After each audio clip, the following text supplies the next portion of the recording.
May nagsasabing organisadong korupsyon sa loob ng sistema. May gulo sa Kongreso na hindi ipinapakita ng buo sa publiko. At ngayon, pati abogado ng ex-Marines, tila pinipressure na. Yung sinabi ko sa inyo kagahapon, di ba? Mukhang tinatrabaho na si attorney. Hindi ito coincidence. May pattern, may connection, at may mga taong ayaw ipakita ang buong picture. Naku po. Habang ang iba tahimik, may mga nagsasalita at sila ngayon ang tinatamaan. Kaya ang tanong, kung totoo ang sinasabi ni Congressman Defensor, sino ang susunod na babagsak? Nako. At kung hindi ito totoo bakit parang nagmamadaling patahimikin ng issue? Nako. Ang daming mga diversion. Sa video na ito, hindi ko lang ikikwento, ipapakita ko sa iyo kung papaano nagkakabit-kabit ang lahat. Manood ka hanggang dulo dahil sa huli, ikaw mismo mapapaisip, ito ba ay laban kontra korupsyon o laban para itago ang malalim na sikreto? Dahil dyan, inubuwa ko. Nako, matindi ho itong pag-uusapan natin ngayong araw na ito. Malupit na mga kwentuhan ito. Nako, kaya abang-abangan lang kasi sa bandang dulo meron tayong sasabihin. Ako po pala si Banat Bay. Sana ho ay panoorin ninyo at kung pwede mag-subscribe na rin po kayo kasi alam mo marami po tayong ikikwento sa inyo na tila talagang masasabi mong merong koneksyon 'Di ba? Merong pattern ika nga na nangyayari ngayon na masasabi mong tama ata talaga. Kaya eto, antay na, pag-usapan na natin. Simulan na kagad natin. Isa munang matinding palakpakan. Dahil pag tama, pinapalakpakan natin. At pag mali, binabanatan natin. Gago! Yan po si Banat Bay. Okay? Pag-usapan na ho natin una-una sa lahat yung nangyayari ho sa Kongreso. Kasi may matinding nangyayari ho sa Kongreso. Ito ho, napakatindi ho nito. Panoorin nyo na ito. Bibigyan natin ng reaksyon at ikikwento ko sa inyo ang tunay na nangyayari. Si Boji, bata pa yan, magkaibigan na kami. Yung tatay niya, kaibigan ko. Yung mga kapatid niya, kaibigan ko lahat. I'm a very close, good, and avid fan of the D family. Ito nga pala yung nagtanggal kay nag-suspend kay tama ba ako? Ito yun di ba? Yung nag-suspend kay Barsaga. Ingat din tayo sa binibitawan nito pero ang maganda kasi dito mga kababayan, baka kala nung iba, puro Duterte supporter o DDS ang mga nag-aakusa sa gobyerno diyan sa Malacanang at saka dito mismo sa mga pamumuno ng Kongreso, mga congressman. Hindi ho. Kita nyo naman si Chanko, dugong butot balat niyan, pulahan. Pero may isang pattern kayo mapapansin. Di ba kay Chanko, lagi niyang binabanatan yung mga leadership o mga congressman, pero lagi niyang inililigtas si Marcos. Eto rin, ganun din ang ginagawa. Di ba? Nilalaglag din niya yung mga kasamahan niya, pero laging inililigtas ang mga Marcos. So may tila pattern. Nagkakaroon na kaya ng iringan between BBM and Romualdez? Kasi mukhang mukhang gano'n na nangyayari, naglalaglagan na po sila di ba? Mukhang si Marcos, para mailigtas niya yung sarili niya sa, kita naman natin sa iskandalong ito, ilalaglag niya yung pinsan niya. Ano sa tingin niyo? Ayan ang pag-uusapan natin hanggang dulo, kaya abang-abang lang tayo dyan. But he is not doing what he is supposed to do. Hindi na kontento si House Deputy Speaker at Antipolo 1st District Representative Ronnie Puno sa liderato ni Speaker Faustino Boychit III. Chairperson at Acting President ng National Unity Party si Representative Puno, ang ikalawang pinakamalaking political party sa House of Representatives. Punsod nito, kinukonsidera na umano ng kanilang partidong pag-usapan ang susunod nilang aksyon sa congressional break kung mananatili pa ba o hindi na sa majority block ng Kamara. Kung ikaw rin, ikaw ang tagapagsalita ng 300 na congressmen, di ba? Dapat siguro iuna mo yung iba para hindi ka naman maakusa na sinasamantala mo ba yung katungkulan bilang taga-negotiate para sa Kongreso. Ito ang pinapatamaan niya dito, yung si House Speaker D. Sa recess na mangyayari, magmi-meeting kami ulit. May recess pa talaga. Gago!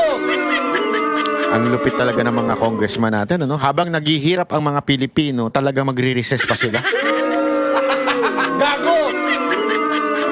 Alam mo ba't ako naiirita sa part na yan? Kasi sa ibang bansa, tuloy-tuloy yung mga government official nila na, alam mo yun, gumagawa ng paraan para makasurvive sa gera. Parang tayong itong Pilipinas parang lutang, ano?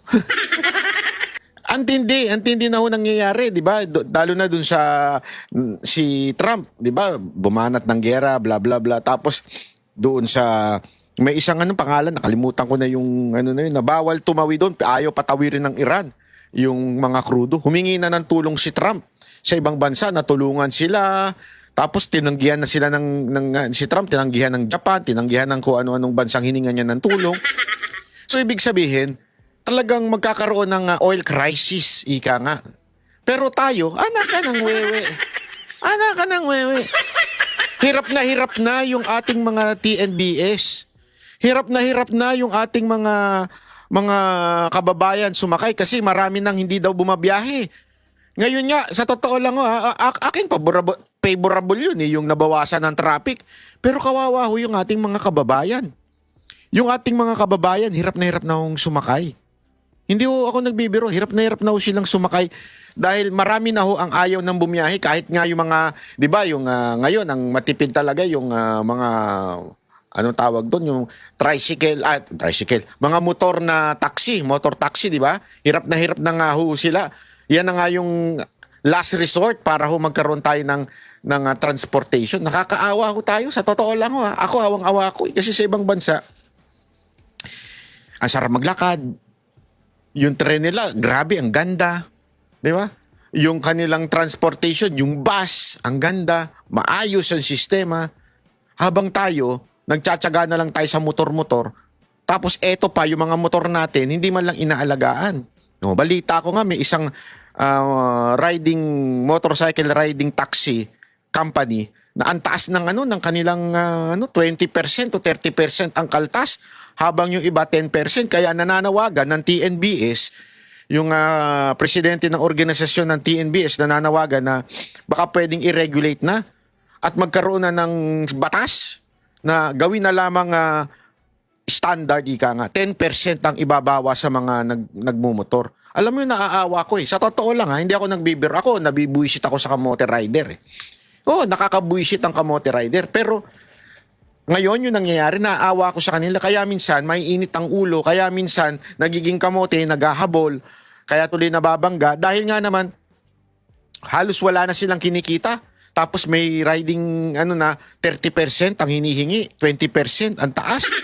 Sana, pwedeng solusyonan ng ating mga mambabatas na magkaroon ng batas na 10% lang o i-regulate ng pamahalaan itong mga riding taxi na tanging masasabi natin mababa. Ito na lang ang mababa na transportasyon sa mga kababayan natin. Pero dahil dyan, ano nangyayari? Hirap sumakay ang mga Pilipino. Ito yung sinasabi kong dahil sa putang inang korupsyon, dali kahit yung nasa baba. Maniwala ko kay sa akin, dapat ayusin ito Alam niyo kung bakit? Eto, sasabihin ko sa inyo. Sa Davao City, hindi mahirap sumakay. Libre pa rin ang kanilang bus. Saan nga nakakita? Ibig sabihin lamang po mga kababayan, it is possible. Kung there is a political will among the leaders of this country, it is possible. Pero bakit ganun? Alam mo, tinanong ko yung kay Basti nung kami nagkita at nagkape-kape. Sabi ko, Mayor, sabi nila, ningas kugol lang daw yung libreng ganyan-ganyan. Paano kayo makakasurvive? At saka, buti na nabigyan pa kayo ng pondo para sa bus ng national government kahit kayo kalaban. Alam mo, sagot niya, hindi galing yan sa national government. Pera namin yan. Pera ng local government yan. So, totoo lang, kaya namin mabuhay nang wala ang national government. Pera namin lahat yan.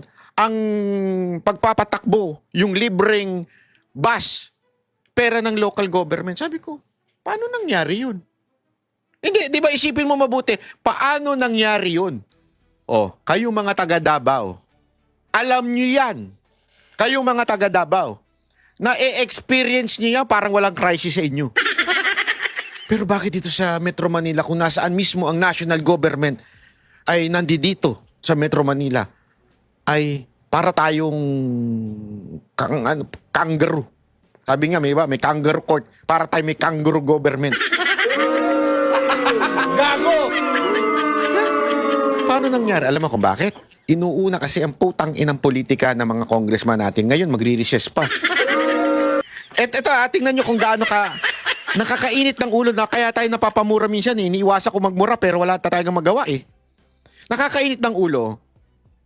Yung panahon na may pasok sila, kukunti na nga lang. Magre-recess pa mga ulul. Kukunti na nga lang ang pasok nila. Inaksaya pa sa impeachment proceedings. Gago! Diba? Kaya ka nakakabuisit eh. Diba? Tingnan namin kung dapat pa ba kami maiwan sa majority or lumipat na lang kami sa minority. Ang saloobin nito may kaugnayan din sa issue ng budget. Sa ulat ng Philippine Center for Investigative Journalism o PCIJ, noong December 2025, ang distrito umano ni House Speaker D ang may pinakamalaking itinaas sa Department of Public Works and Highways o DPWH allocation sa House General. Grabe, no? Speaker ka na. Ikaw pa may pinakamalaki. Hindi ako nagsabi Yung balita na yan. So hindi yan fake news. Kapala na lang mukha eh. O sabi nga ni Irise, isang tatak dilawan, di maka Duterte ito Mismo si Bongbong Marcos na siyang nag-aayos ng budget. Yung kanyang pinsan, ang isa sa pinakamalaki. Magkano yun? 40 plus billion. If I was not mistaken, 48 ata yun, 42. Basta 40, lagay na lang natin sa 40 billion. Yung kanyang anak, malaki din. Although dito, niligtas nito yung anak ni Marcos. Pero sinabi mismo ni Irise, ang laki din na natanggap na allocation ng anak. Anong tawag doon? Walang delikadesa. Eto na naman, yung bagong speaker na supposedly dapat aayusin niya yung winalang niya, binaboy ni Romualdez. Abay, yung bagong speaker, meron ding mataas na allocation. Gago! Pwede ba magmura? Pisting nyawa. Gago! Ang lupit, Appropriations Bill para sa 2026. Sinundan ito ng distrito ni House Committee on Appropriations Chairperson Nueva Ecija 1st District Representative Micaela Swansing at kapatid nitong si Sultan Kudarat 2nd District Representative Bella Vanessa Swansing. Una nang iginiit ni Speaker D na lahat ng nilalaman ng panukalang batas para sa national budget kasama na ang mga pondo, probisyon at programa ay dumaan sa tamang proseso. Samantala, pinagkumpara din ni Representative Puno sina Speaker D at House Majority Leader Ilocos Norte 1st District Representative Sandro Marcos, ang President's son. Bilyon-bilyonan yung mga nilang nakuha, no? So pinasakripisyo kami, pero sila nakinabang naman sila ng mabuti para sa distrito nila dito sa usapan nilang ganito. Para sa amin, siguro dapat may may leadership by example dito parang baliktad Pinasakripisyo mo lahat, pagkatapos kayo naman doon, medyo mas maganda sitwasyon ngayon kaysa last year. Dito ako hanga kay Majority Leader Sandro di ba? Kasi siya anak ng presidente, di ba? Pero hindi nakinabang yan dito sa mga diskusyon dyan sa budget. Parang nabawasan pa yata yung distrito niya. Wala pang Talaga lang Parang hindi naman ata totoo. Nakakaloko ka. Talaga lang din Hindi, possible naman yan. In fairness, posibleng nabawasan. Pero sa sobrang laki noong mga nakaraang taon, ang laki pa rin. 'Di ba? Ang sinasabi lamang ni dito, ni Puno, at least nabawasan daw, pero malaki pa rin. Ang dito, yung bagong speaker, si Speaker D, tumaas daw. Napaka walang niya. Hindi yung mura yung walang niya, walang hiya, 'di ba? Ganong katindi, walang hiya. Kapal na muka. Sa Tagalog. Sa salitang kalye, kupal.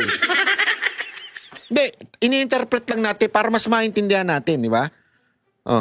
Para mas maunawaan natin yung bigat ng salita. Kasi kanya-kanya yan Kunwari, hindi mo pwedeng gamitin yung kupal sa lengguwahe na pangligal o di kaya. Pero para mas maunawaan ng mga Pilipino, yun ang Bakit? Halimbawa, yung kaibigan mo, 'di ba?